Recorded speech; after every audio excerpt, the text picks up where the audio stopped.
Murat.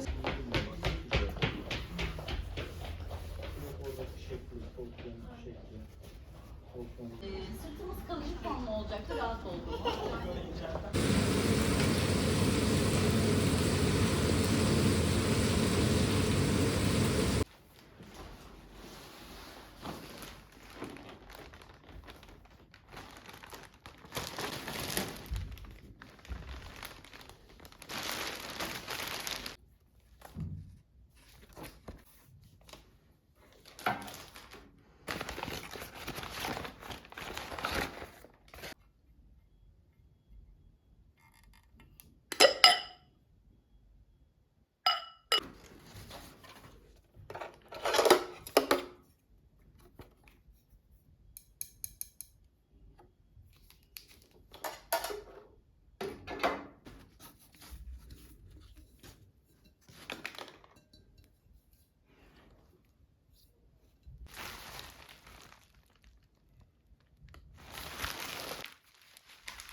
Bunların içindeki şeyleri çıkartabiliriz.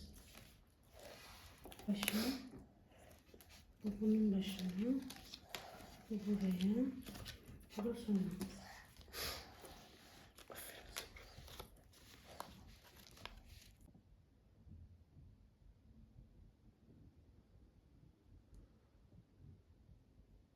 Daha olsun.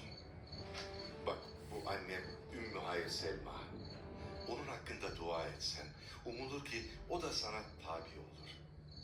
Oğlunun bu sevgisini gören Ümmü Hayr'ın Hazreti Muhammed'e kalbi ısınmıştı. Nasıl olur da bir insan başka biri uğruna... Gömlek değil bu zaten, önlük. Önlük. Bu benim gömlek. Gömleğini diye anneciğim. Tamam, gömleği dikeceğim, deli gömleği. Sevgili Musa, bizim tereyağımız biraz az. Ama biz ne yapıyoruz? Biz hiç dert etmiyoruz bu mevzuyu.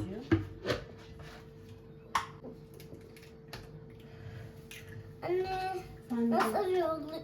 göstereceğim şimdi sana nasıl yoğurun. Ay Meryem, düşeceksin. Olur. İslam'a atlayacaktı. Bu şekeri döker misin içine? Tamam. Bismillah de. Bismillah de. Müşriklerin Bismillah ileri de. gelenleri Peygamber Efendimizin Anne yoğurabilir miyim? Düzenimizi bozdun. Dinimizi ayıpladın. Ne? Bizi Araplar arasında rezil rüsva Şunu ettin. da dök. Aralarında Kureyş içinde bir sihirbaz.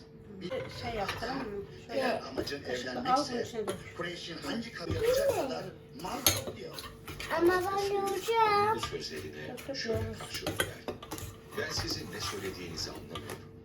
Ben gelene kadar Allah'ın emrini yerine getirmek için sabrederim. Ve şu ayette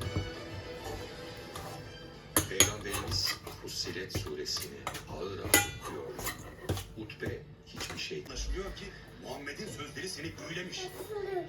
Yoksa Ben ona Aa, benzer ben yapayım mı? müşrikler Önce ben Hazreti toparlayıp sana Muhammed'in vereceğim. davasından vazgeçmeyi Tamam. çabalamışlardı. Ama onlar da vazgeçti. Asr-ı Saadet'te Parmakları sokma, yumrukla. benden canımdan Sen çok yuvarlak sevdiğim anne, biri ben de onu yapacağım. Ben öldüreceksin. yuvarlak yapmadım, ben Ben böyle sizin böyle yaptım. adamınızı Ha, şunu mu diyorsun? besleyeceğim, öyle mi? Şöyle ben toplayayım Bir sana. tarafı var mı? Ebu Talip, vallahi Bak bakalım. Kamil sana çok insaflı davrandı. İnsaf bunun neresi? Onlar seni hoşlanmayacağın bir şeyden kurtarmaya çalışıyor. Ama sen kabul etmiyorsun. Artık ok yaydan çıktı. Muhammed'i korumaya ant içtik. Bizimle çarpışmayı göze alın. Yetiyorsa bana da sataş. Oh. Siz onu diğer Araplarla baş başa Oy oy araya maşallah girmezseniz maşallah. Sıra bende olacaksın. onlar Meryem öyle yaptı bakın. Yok. Eğer İşte ben de olsun. Müşriklerin Müslümanlar ölüyorlardı. İki eline girme onun. Bunlardan biri olan Habbab bin Peret bir demirci ustasıydı. Zanaatıyla sahibine iyi para kazandırırdı. Sıra bende olsun Sahibi mu? olan kadın onun Olur. Müslüman olduğunu Ben öğrendi. çok... Tamam. kabul etme. İsteyin liderlikse lider yapın. Paraysa iste. Ümeyye şöyle Aldım. dedi. Şimdi Biliyorsun. buraya sık bunu. Yaşadığımız yer suyu al gelir. Tamam. Bu sahibi Biraz oldu mu sence? Oldu. Olmadı bence. Ulu bir. Yakın bir akrabasından Tatlı. bu sözleri Tatlı. duymanın verdiği üzüntüyle Hamurunu mu yiyorsun?